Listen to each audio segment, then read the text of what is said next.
سورۃ الفاتحہ، سورہ فاتحہ کا تعارف، مقام نزول۔ اکثر علماء کے نزدیک سورہ فاتحہ مکہ مکرمہ میں نازل ہوئی۔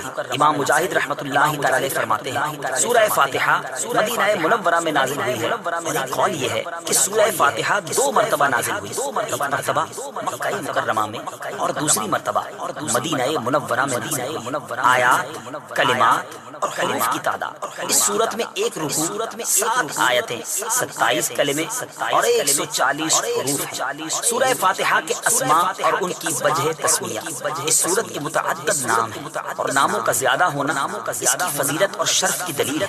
اس کے مشہور 15 نام یہ ہیں۔ نمبر 1، سورہ فاتحہ۔ سورہ فاتحہ سے قرآن پاک کی تلاوت شروع کی جاتی ہے، اور اسی سورت سے قرآن پاک لکھنے کی ابتدا کی جاتی ہے، اس لیے اسے فاتحۃ الکتاب یعنی کتاب کی ابتدا کرنے والی کہتے ہیں۔ نمبر 2، اس سورت کی ابتدا الحمدللہ سے ہوئی، اس مناسبت سے اسے سورۃ الحمد یعنی وہ سورت جس میں اللہ تعالیٰ کی حمد بیان کی گئی ہے کہتے ہیں۔ نمبر 3 اور 4، سورہ فاتحہ قرآن پاک کی اصل ہے، اس بنا پر اسے ام القرآن اور ام الکتاب کہتے ہیں۔ نمبر 5، یہ سورت نماز کی ہر رکعت میں پڑھی جاتی ہے، یا یہ سورت 2 مرتبہ نازل ہوئی ہے، اس وجہ سے اسے السبع المثانی یعنی بار بار پڑھی جانے والی یا ایک سے زائد مرتبہ نازل ہونے والی 7 آیتیں کہا جاتا ہے۔ نمبر 6، 7 اور 8، دین کے بنیادی امور کا جامع ہونے کی وجہ سے سورہ فاتحہ کو سورۃ الکنز، سورۃ الوافیہ اور سورۃ الکافیہ کہتے ہیں۔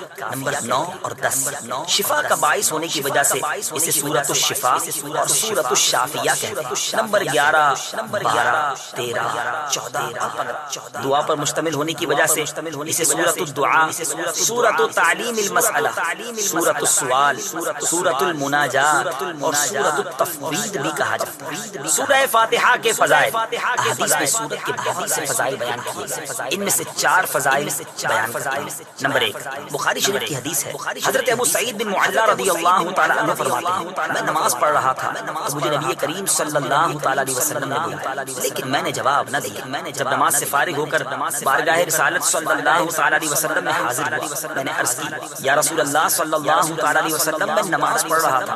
تاجدار رسالت صلی اللہ تعالی علیہ وسلم نے ارشاد فرمایا، کیا اللہ تعالیٰ نے یہ نہیں فرمایا استجیبوا للہ وللرسول اذا دعاکم، اللہ اور اس کے رسول کی بارگاہ میں حاضر ہو جاؤ جب وہ تمہیں بلائیں۔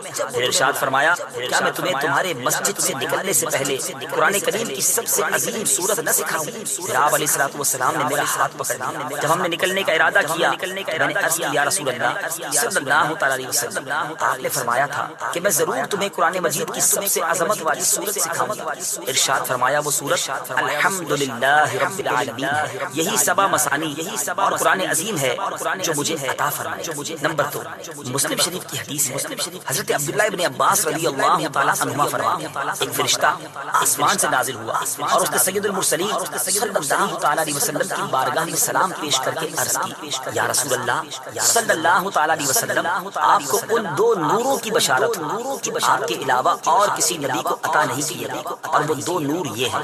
نمبر 1، سورہ فاتحہ، نمبر 2، سورہ بقرہ کی آخری آیت، نمبر 3، حضرت ابی بن کعب رضی اللہ تعالی عنہ سے روایت ہے حضور پر نور صلی اللہ تعالی علیہ وسلم نے ارشاد فرمایا اللہ تعالیٰ نے تورات اور انجیل میں ام القرآن کی مثل کوئی سورت نازل نہیں فرمائی۔ نمبر 4، حضرت عبد الملک بن عمیر رضی اللہ تعالی عنہ سے روایت ہے نبی کریم صلی اللہ تعالی علیہ وسلم نے ارشاد فرمایا سورہ فاتحہ ہر مرض کے لیے شفا ہے۔ سورہ فاتحہ کے مضامین، اس سورت میں یہ مضامین بیان کیے گئے۔ نمبر 1، اس سورت میں اللہ تعالیٰ کی حمد و ثنا کا بیان ہے۔ نمبر 2، اللہ تعالیٰ کے رب ہونے، اس کے رحمان اور رحیم ہونے، نیز مخلوق کے مرنے کے بعد دوبارہ زندہ کیے جانے اور قیامت کے دن ان کے اعمال کی جزا ملنے کا ذکر ہے۔ نمبر 3، صرف اللہ تعالیٰ کی عبادت کا مستحق ہونے اور اس کے حقیقی مددگار ہونے کا تذکرہ ہے۔ نمبر 4، دعا کے آداب کا بیان، اللہ تعالیٰ سے دین حق اور صراط مستقیم کی طرف ہدایت ملنے، نیک لوگوں کے حال سے موافقت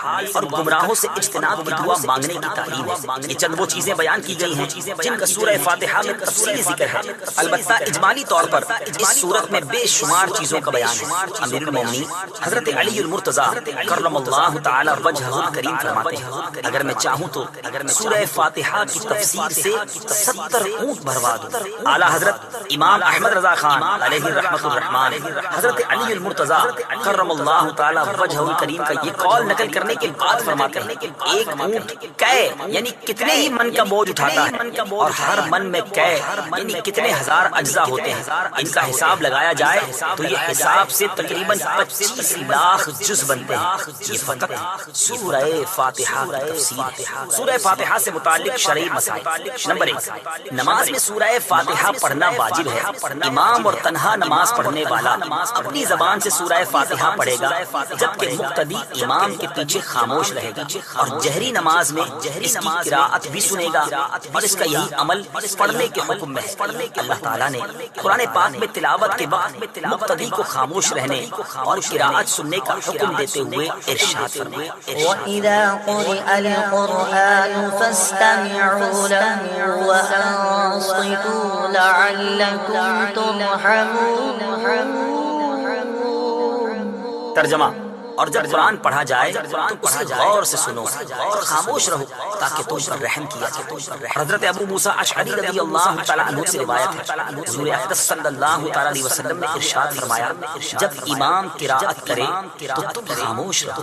ابن ماجہ کی ایک اور حدیث ہے، حضرت جابر بن عبداللہ رضی اللہ تعالیٰ عنہ سے روایت ہے، نبی کریم صلی اللہ تعالیٰ علیہ وسلم نے ارشاد فرمایا، جس شخص کا کوئی امام ہو تو امام کا پڑھنا ہی مقتدی کا پڑھنا ہے۔ ان کے علاوہ اور بہت سی احادیث میں امام کے پیچھے مقتدی کے خاموش رہنے کے بارے میں بیان کیا گیا۔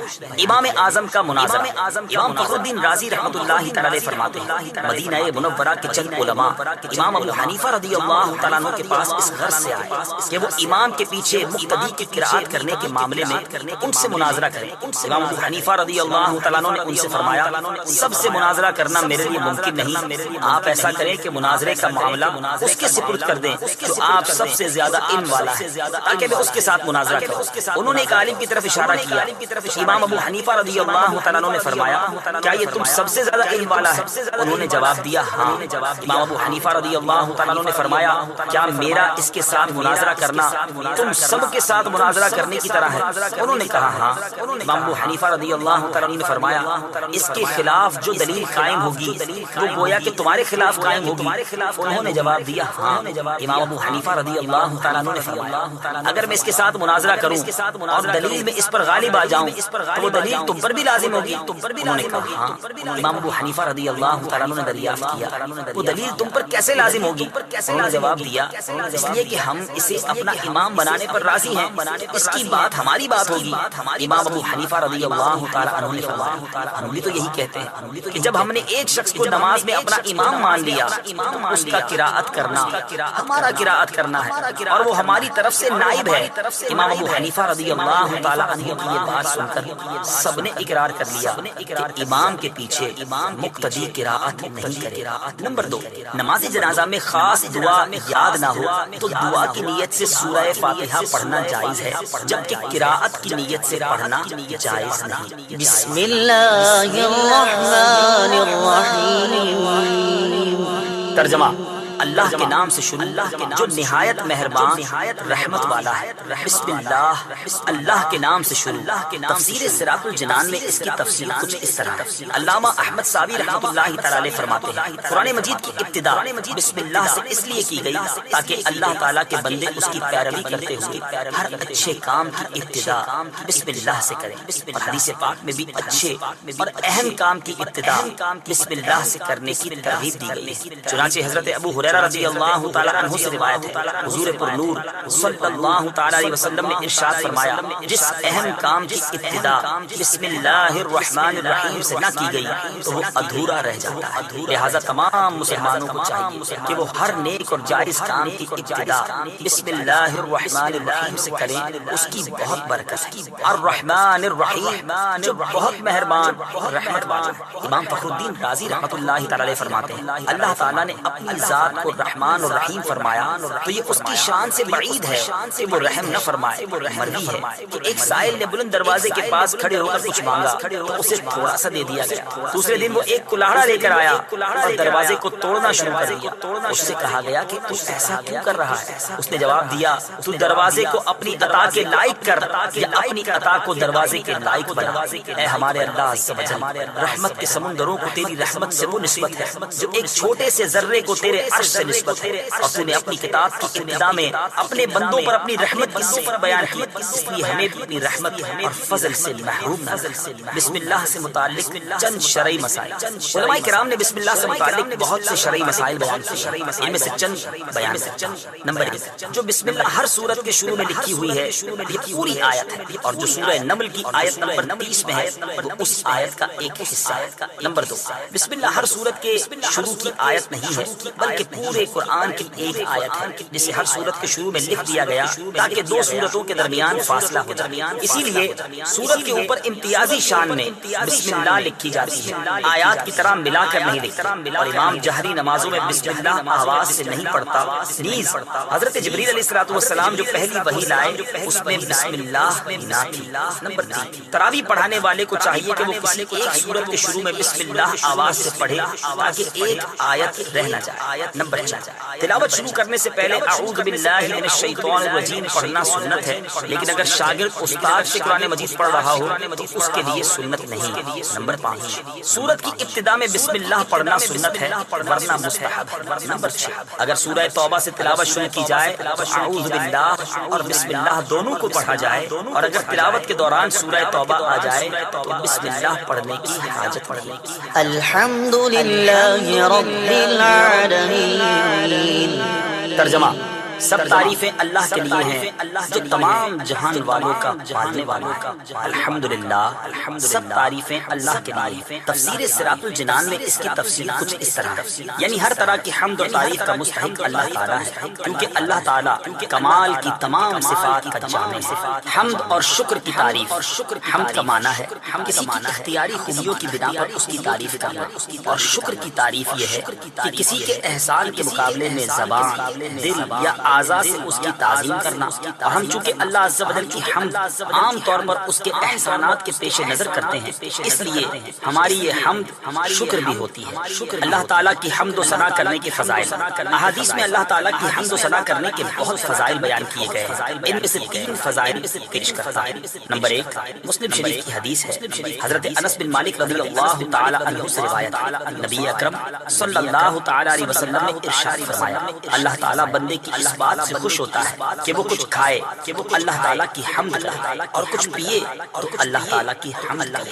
نمبر 2، ابن ماجہ کی حدیث ہے، حضرت جابر بن عبداللہ رضی اللہ تعالی عنہ سے روایت، حضور پر نور صلی اللہ تعالی علیہ وسلم نے ارشاد فرمایا، سب سے افضل ذکر لا الہ الا اللہ ہے، اور سب سے افضل دعا الحمدللہ ہے۔ نمبر 3، ابن ماجہ ہی کی حدیث ہے، حضرت انس بن مالک رضی اللہ تعالی عنہ سے روایت، حضور اقدس صلی اللہ تعالی علیہ وسلم نے ارشاد فرمایا، جب اللہ تعالیٰ اپنے بندے پر کوئی نعمت نازل فرماتا ہے اور وہ نعمت ملنے پر الحمدللہ کہتا ہے تو یہ حمد اللہ تعالیٰ کے نزدیک اس دی گئی نعمت سے زیادہ افضل ہے۔ حمد سے متعلق شرعی حکم، خطبے میں حمد واجب، کھانے کے بعد مستحب، چھینک آنے کے بعد سنت، حرام کام کے بعد حرام، اور بعض صورتوں میں کفر ہے۔ للہ، اللہ کے لیے، اللہ اس ذات اعلیٰ کا عظمت والا نام ہے جو تمام کمال والی صفتوں کی جامع ہے، اور بعض مفسرین نے اس لفظ کے معنی بھی بیان کیے، جیسے اس کا ایک معنی ہے عبادت کا مستحق، دوسرا معنی ہے وہ ذات جس کی معرفت میں عقل حیران ہے، تیسرا معنی ہے وہ ذات جس کی بارگاہ میں سکون حاصل ہو، اور چوتھا معنی ہے وہ ذات کہ مصیبت کے وقت جس کی پناہ تلاش کی جائے۔ رب العالمین، جو سارے جہان والوں کا مالک ہے۔ تفسیر صراط الجنان میں اس کی تفصیل کچھ اس طرح ہے، لفظ رب کے کئی معنی ہیں، جیسے سید، مالک، معبود، ثابت، مصلح، اور بتدریج مرتبہ کمال تک پہنچانے والا، اور اللہ تعالیٰ کے علاوہ ہر موجود چیز کو عالم کہتے ہیں، اور اس میں تمام مخلوقات داخل ہیں۔ الرحمن الرحیم۔ ترجمہ، بہت مہربان، رحمت والا، الرحمن بہت مہربان۔ تفسیر صراط الجنان میں اس کی تفسیر کچھ اس طرح ہے، رحمان اور رحیم اللہ تعالیٰ کے دو صفاتی نام ہیں۔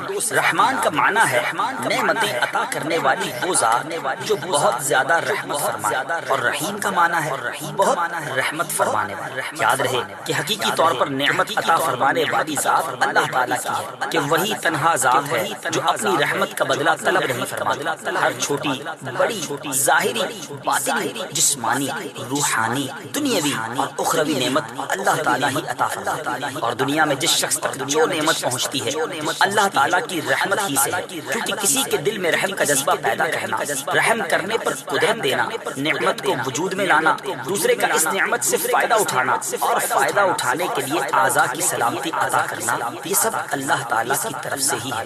اللہ تعالیٰ کی وسیع رحمت دیکھ کر گناہوں پر بے باک نہیں ہونا چاہیے۔ ابو عبداللہ محمد بن احمد قرطبی رحمۃ اللہ تعالیٰ علیہ فرماتے ہیں، اللہ تعالیٰ نے رب العالمین کے بعد اپنے دو اوصاف رحمان اور رحیم بیان فرمائے۔ اس کی وجہ یہ ہے کہ جب اللہ تعالیٰ نے فرمایا کہ وہ رب العالمین ہے، اس سے سننے اور پڑھنے والے کے دل میں اللہ تعالیٰ کی عظمت کی وجہ سے اس کا خوف پیدا ہوا، اس کے ساتھ ہی اللہ تعالیٰ کے دو اوصاف رحمان اور رحیم ذکر کر دیے گئے، جن کے ذمن میں اللہ تعالیٰ کی اطاعت کرنے کی ترغیب ہے۔ یوں ترغیب اور ترغیب دونوں کا بیان ہو گیا تاکہ بندہ اللہ تعالیٰ کی اطاعت کرنے کی طرف اچھی طرح راغب ہو اور اس کی نافرمانی کرنے سے رکنے کی خوب کوشش کرے۔ قرآن مجید میں اور مقامات پر اللہ تعالیٰ کی رحمت اور اس کے عذاب دونوں کو واضح طور پر ایک ساتھ ذکر کیا گیا ہے۔ چنانچہ اللہ تعالیٰ ارشاد نبئ عبادی انی انا الغفور الرحیم وان عذابی هو العذاب العلیم۔ ترجمہ، میرے بندوں کو خبر دو کہ بے شک میں ہی بخشنے والا مہربان ہوں اور بے شک میرا ہی عذاب دردناک عذاب ہے۔ اور ارشاد فرمایا، غافر الذنب وقابل التوب شدید العقاب ذی الطول لا الہ الا هو الیہ المصیر۔ ترجمہ، گناہ بخشنے والا اور توبہ قبول کرنے والا، سخت عذاب دینے والا، بڑے انعام عطا فرمانے والا ہے، اس کے سوا کوئی معبود نہیں، اسی کی طرف پھرنا ہے۔ نیز حضرت ابو ہریرہ رضی اللہ تعالی عنہ سے روایت ہے، رسول اللہ صلی اللہ تعالی علیہ وسلم نے ارشاد فرمایا، اگر مومن جان لیتا کہ اللہ تعالیٰ کے پاس کتنا عذاب ہے تو کوئی بھی اس کی جنت کی امید نہ رکھتا، اور اگر کافر جان لیتا کہ اللہ تعالیٰ کے پاس کتنی رحمت ہے اس کی جنت سے کوئی نا امید نہ ہو۔ لہٰذا ہر مسلمان کو چاہیے کہ وہ امید اور خوف کے درمیان رہے اور اللہ تعالیٰ کی رحمت کی وسعت دیکھ کر گناہوں پر بے باک نہ ہو، اور نہ ہی اللہ تعالیٰ کے عذاب کی شدت دیکھ کر اس کی رحمت سے مایوس ہو۔ کسی کو رحمان اور رحیم کہنے کے بارے میں شرعی حکم، اللہ تعالیٰ کے علاوہ کسی اور کو رحمان کہنا جائز نہیں، جبکہ رحیم کہا جا سکتا ہے، جیسے قرآن مجید میں اللہ تعالیٰ نے اپنے حبیب صلی اللہ تعالیٰ علیہ وسلم کو بھی رحیم فرمایا ہے۔ چنانچہ ارشاد باری تعالیٰ، لقد جاءكم رسول من أنفسكم عزيز عليه ما عنتم حريص عليكم بالمؤمنين رؤوف رحيم۔ ترجمہ، بے شک تمہارے پاس تم میں سے وہ عظیم رسول تشریف لے آئے جن پر تمہارا مشقت میں پڑنا بہت بھاری گزرتا ہے، وہ تمہاری بھلائی کے نہایت چاہنے والے، مسلمانوں پر بہت مہربان، رحمت فرمانے والے۔ مالک یوم الدین۔ ترجمہ، جزا کے دن کا مالک، مالک یوم الدین، جزا کے دن کا مالک۔ تفسیر صراط الجنان میں اس کی تفسیر کچھ اس طرح ہے، جزا کے دن سے مراد قیامت کا دن ہے، اس دن نیک اعمال کرنے والے مسلمانوں کو ثواب ملے گا اور گناہ گاروں اور کافروں کو سزا ملے گی، جبکہ مالک اسے کہتے ہیں جو اپنی ملکیت میں موجود چیزوں میں جیسے چاہے تصرف کرے۔ اللہ تعالیٰ اگرچہ دنیا اور آخرت دونوں کا مالک ہے، لیکن یہاں قیامت کے دن کو بطور خاص اس لیے ذکر کیا تاکہ اس دن کی اہمیت دل میں بیٹھے۔ نیز دنیا کے مقابلے میں آخرت میں اللہ تعالیٰ کے مالک ہونے کا ظہور زیادہ ہوگا، کیونکہ اس دن کسی کے پاس ظاہری سلطنت بھی نہ ہوگی جو اللہ تعالیٰ نے دنیا میں لوگوں کو عطا فرمائی تھی۔ اس لیے یہاں خاص طور پر قیامت کے دن کی ملکیت کا ذکر کیا گیا۔ ایاک نعبد و ایاک نستعین۔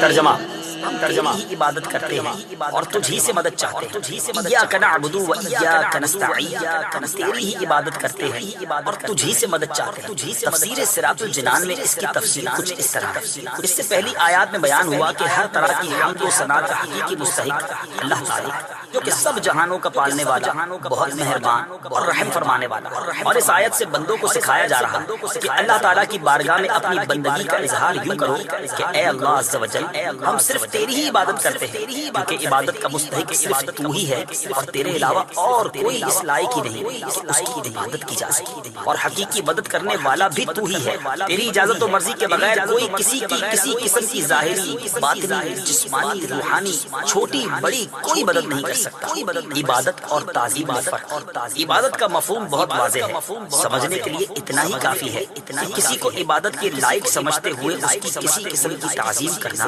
عبادت کہلاتا ہے اور اگر عبادت کے لائق نہ سمجھیں تو وہ محض تعظیم ہوگی عبادت نہیں کہلائے گی جیسے نماز میں ہاتھ باندھ کر کھڑا ہونا عبادت ہے لیکن یہی نماز کی طرح ہاتھ باندھ کر کھڑا ہونا اس کھاد پیر یا ماں باپ کے لیے ہو تو محض تعظیم ہے عبادت نہیں ہے اور دونوں میں فرق وہی ہے جو ابھی بیان کیا گیا آیت ایاک نعبد سے معلوم ہونے والی اہم بات آیت میں جمع کے صیغے ہیں جیسے ہم تیری ہی عبادت کرتے ہیں اس سے معلوم ہوا کہ نماز جماعت کے ساتھ ادا کرنی چاہیے اور دوسروں کو بھی عبادت کرنے میں شریک کرنے کا فائدہ یہ ہے کہ گناہ گاروں کی عبادتیں اللہ تعالیٰ کی بارگاہ کے محبوب اور مقبول بندوں کی عبادتوں کے ساتھ جمع ہو کر قبولیت کا درجہ پالے گی نیز یہ بھی معلوم ہوا کہ اللہ تعالیٰ کی بارگاہ میں اپنی حاجت عرض کرنے سے پہلے اپنی بندگی کا اظہار کرنا چاہیے امام عبداللہ بن احمد نصفی رحمۃ اللہ تعالیٰ علیہ فرماتے ہیں عبادت کو مدد طلب کرنے سے پہلے ذکر کیا گیا کیونکہ حاجت طلب کرنے سے پہلے اللہ تعالیٰ کی بارگاہ میں وسیلہ پیش کرنا قبولیت کے زیادہ قبولیت اللہ تعالیٰ کی بارگاہ میں وسیلہ پیش کرنے کی برکت ہر مسلمان کو چاہیے کہ وہ اللہ تعالیٰ کی بارگاہ میں کسی کا وسیلہ پیش کر کے اپنی حاجات کے لیے دعا کیا جائے تاکہ اس وسیلے کے صدقے دعا جلد مقبول ہو جائے اور اللہ تعالیٰ کی بارگاہ میں وسیلہ پیش کرنا قرآن و حدیث سے ثابت ہے چنانچہ وسیلے کے بارے میں اللہ تعالیٰ ارشاد فرماتا ہے يا أيها الذين آمنوا اتقوا الله وابتغوا إليه الوسيلة ترجمہ اے ایمان والو اللہ سے ڈرو اور اس کی طرف وسیلہ ڈھونڈو اور سنن ابن ماجہ میں ہے نابینا صحابی بارگاہ رسالت صلی اللہ تعالی علیہ وسلم میں حاضر ہو کر دعا کے طالب ہو گئے تو آپ صلی اللہ تعالی علیہ وسلم نے انہیں اس طرح دعا مانگنے کا حکم دیا اللهم إني أسألك وأتوجه إليك بمحمد النبي الرحمة يا محمد إني قد توجهت بك إلى ربي في حاجتي هذه لتقضى اللهم فشفعه في اے اللہ عز و جل میں تجھ سے سوال کرتا ہوں اور تیری طرف نبی رحمت حضرت محمد صلی اللہ تعالی علیہ وسلم کے ساتھ متوجہ ہوں اے محمد صلی اللہ تعالی علیہ وسلم میں نے آپ صلی اللہ تعالی علیہ وسلم کے وسیلے سے اپنے رب عز و جل کی طرف اپنی اس حاجت میں توجہ کی تاکہ میری حاجت پوری کر دی جائے اے اللہ عز و جل بس تو میرے لیے حضور صلی اللہ تعالی علیہ وسلم کی شفاعت قبول فرما حدیث پاک میں مذکور لفظ یا محمد سے متعلق ضروری وضاحت اعلیٰ حضرت امام احمد رضا خان علیہ رحمۃ الرحمان فرماتے ہیں علماء تصریح فرماتے ہیں حضور اقدس صلی اللہ تعالی علیہ وسلم کو نام لے کر ندا کرنی حرام ہے اور یہ بات واقعی محل انصاف ہے جسے اس کا مالک و مولا تبارک و تعالی نام لے کر نہ پکارے غلام کی کیا مجال کہ وہ راہ ادب سے تجاوز کرے بلکہ امام زین الدین مراغی وغیرہ محققین نے فرمایا اگر یہ لفظ کسی دعا میں وارد ہو جو خود نبی اکرم صلی اللہ تعالی علیہ وسلم نے تعلیم فرمائی ہو جیسے دعائے یا محمد انی توجہت بکا الی ربی ہم اس کی جگہ یا رسول اللہ یا نبی اللہ کہنا چاہیے حالانکہ الفاظ دعا میں حتی الوسع تغییر نہیں کی جاتی یہ مسئلہ مہمہ یعنی اہم ترین مسئلہ جس سے اکثر اہل زمانہ غافل ہے واجب الحفظ وإیاک نستعین اور تجھ ہی سے مدد چاہتے تفسیر صراط الجنان میں اس کی تفسیر کچھ اس طرح اس آیت میں بیان کیا گیا کہ مدد طلب کرنا خواہ واسطے کے ساتھ ہو یا واسطے کے بغیر ہر طرح سے اللہ تعالیٰ کے ساتھ خاص ہے۔ اللہ تعالیٰ کی ذات ہی ایسی ہے جس سے حقیقی طور پر مدد طلب کی جائے۔ اعلیٰ حضرت امام احمد رضا خان علیہ رحمۃ الرحمان فرماتے ہیں حقیقی مدد طلب کرنے سے مراد یہ ہے کہ جس سے مدد طلب کی جائے اسے بذات قادر، مستقل مالک اور غنی بے نیاز جانا جائے کہ وہ اللہ تعالیٰ کی عطا کے بغیر خود اپنی ذات سے اس کام یعنی مدد کرنے کی قدرت رکھتا ہے۔ اللہ تعالیٰ کے علاوہ کسی اور کے بارے میں یہ عقیدہ رکھنا ہر مسلمان کے نزدیک شرک ہے، اور کوئی مسلمان اللہ تعالیٰ کے علاوہ کسی اور کے بارے میں ایسا عقیدہ نہیں رکھتا۔ اور اللہ تعالیٰ کے مقبول بندوں کے بارے میں مسلمان بھی عقیدہ رکھتا ہے کہ وہ اللہ تعالیٰ کی بارگاہ تک پہنچنے کے لیے واسطہ اور حاجات پوری ہونے کا وسیلہ اور ذریعہ ہے۔ تو جس طرح حقیقی وجود کہ کسی کے پیدا کیے بغیر خود اپنی ذات سے موجود ہونا اللہ تعالیٰ کے ساتھ خاص ہے، اس کے باوجود کسی کو موجود کہنا اس وقت تک شرک نہیں جب تک وہی حقیقی وجود مراد نہ لیا جائے۔ یوں ہی حقیقی علم کہ کسی کی عطا کے بغیر خود اپنی ذات سے ہو، اور حقیقی تعلیم کہ کسی چیز کی محتاجی کے بغیر از خود کسی کو سکھانا اللہ تعالیٰ کے ساتھ خاص ہے، اس کے باوجود دوسرے کو عالم کہنا یا اس سے علم طلب کرنا اس وقت تک شرک نہیں ہو سکتا جب تک وہی اصلی معنی مقصود نہ ہو۔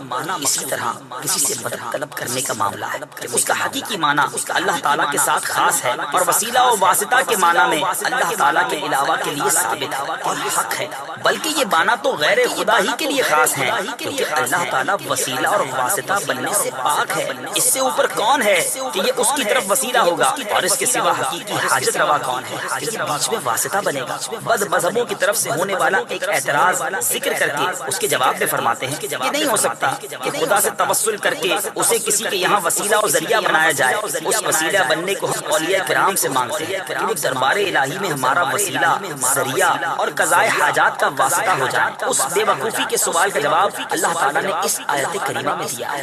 وَلَوْ أَنَّهُمْ إِذْ ظَلَمُوا أَنفُسَهُمْ جَاءُوكَ فَاسْتَغْفَرُوا اللَّهَ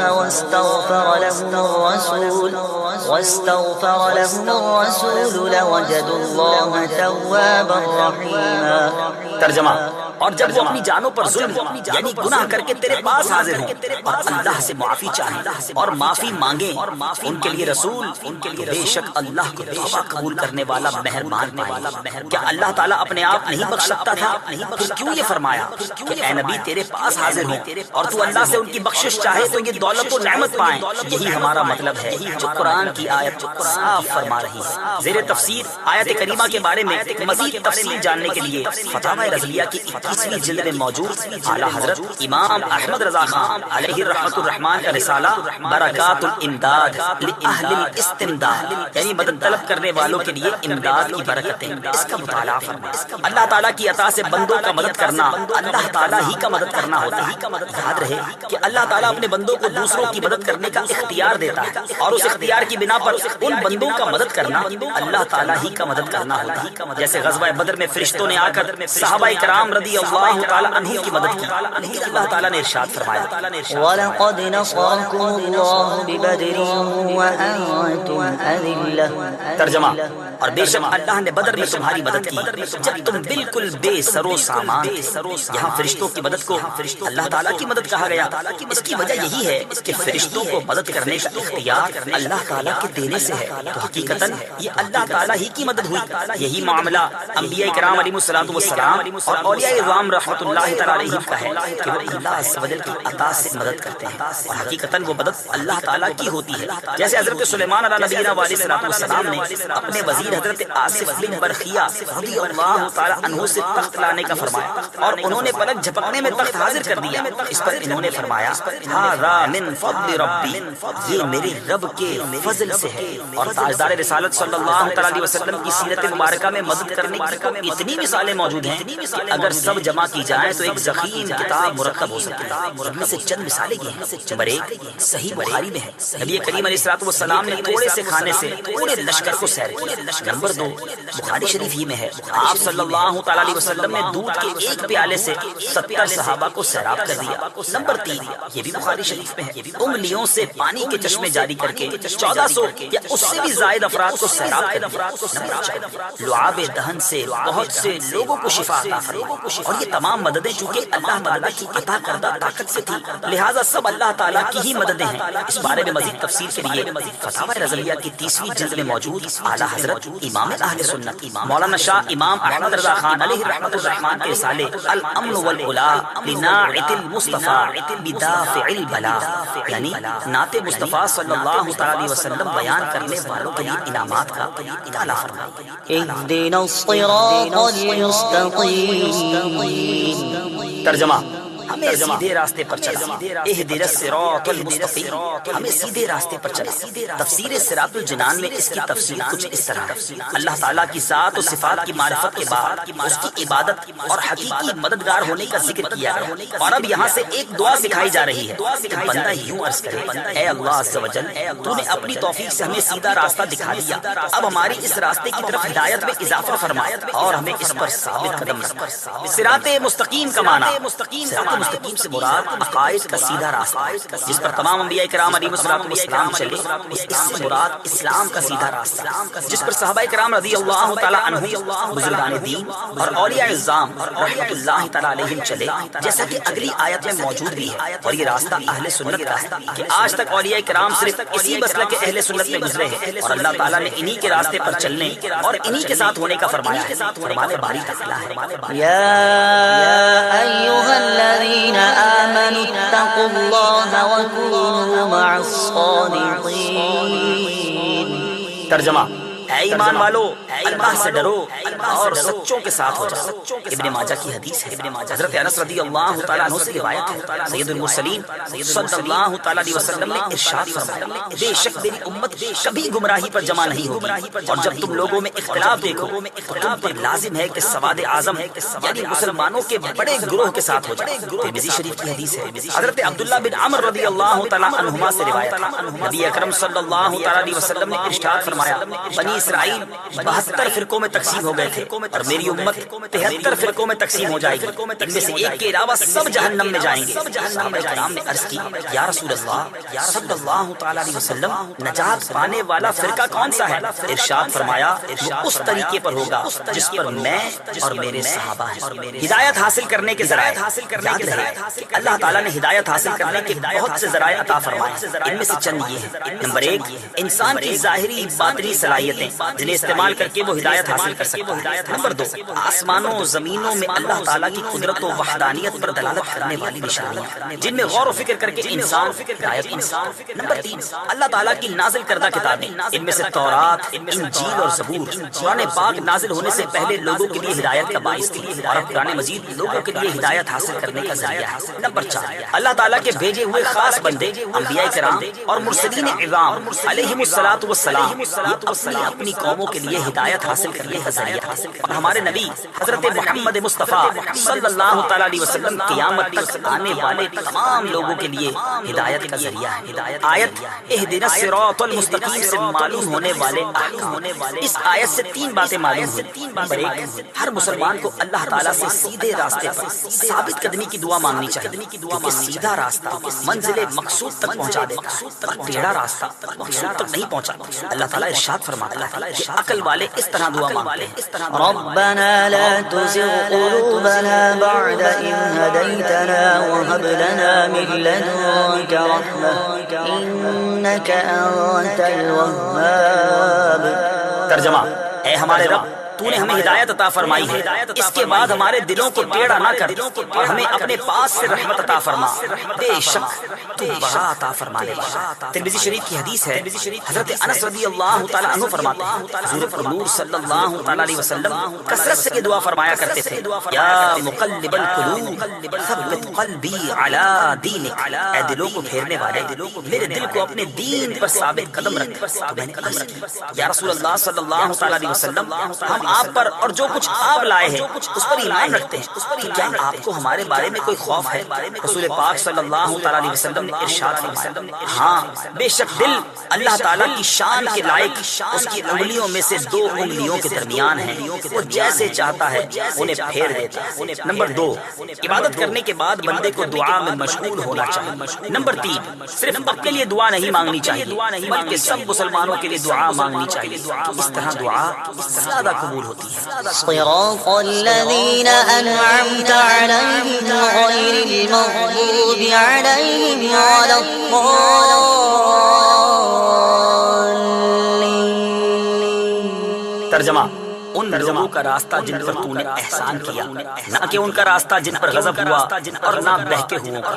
صراط الذین انعمت علیہم، ان لوگوں کا راستہ جن پر تو نے احسان کیا۔ تفسیر صراط الجنان میں اس کی تفسیر کچھ اس طرح ہے، یہ جملہ اس سے پہلی آیت کی تفسیر ہے کہ صراط مستقیم سے مراد ان لوگوں کا راستہ ہے جن پر اللہ تعالیٰ نے احسان و انعام فرمایا، اور جن لوگوں پر اللہ تعالیٰ نے اپنا فضل و احسان فرمایا ہے ان کے بارے میں ارشاد فرماتا ہے، يطع الله والرسول فأولئك مع الذين أنعم الله عليهم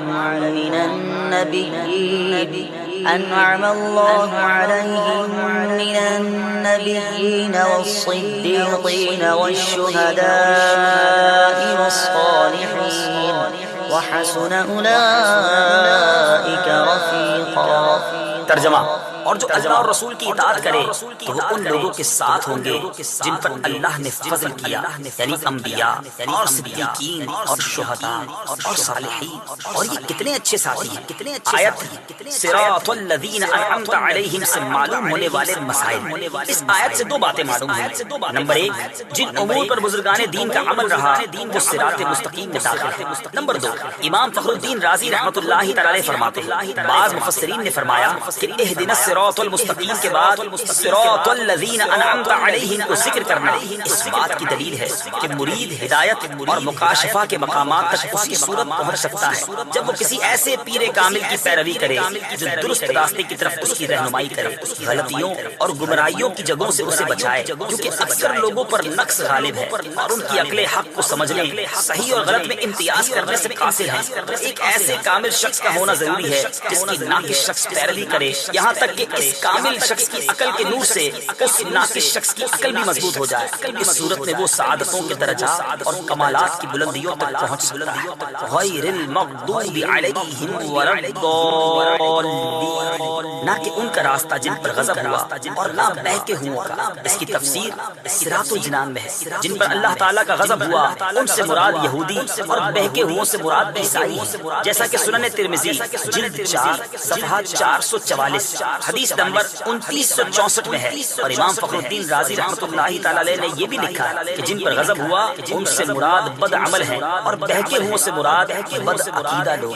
ہر مسلمان کو چاہیے کہ وہ عقائد، اعمال، سیرت، صورت ہر اعتبار سے یہودیوں، عیسائیوں اور تمام کفار سے الگ رہے، نہ ان کے طور طریقے اپنائے اور نہ ہی ان کے رسم و رواج اور فیشن اختیار کرے، اور ان کی دوستیوں اور صحبتوں سے دور رہتے ہوئے اپنے آپ کو قرآن و سنت کے سانچے میں ڈھالنے میں ہی اپنے لیے دونوں جہان کی سعادت تصور کی سعادت۔ آیت ولضالین سے متعلق شرعی مسئلہ، بعض لوگ ولضالین کو ولضالین پڑھتے ہیں، ان کا ایسا کرنا حرام ہے۔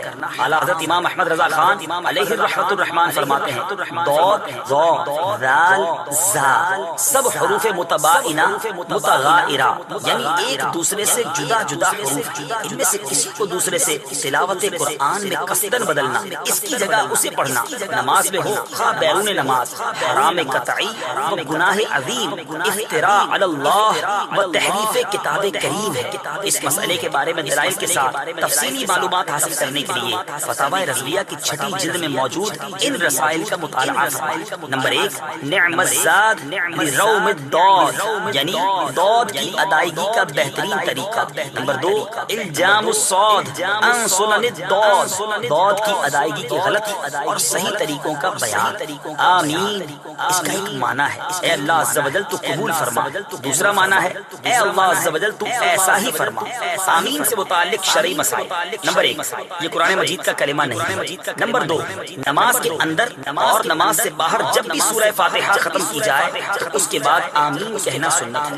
نمبر 3، احناف کے نزدیک نماز میں آمین بلند آواز سے نہیں بلکہ آہستہ کہی جائے گی۔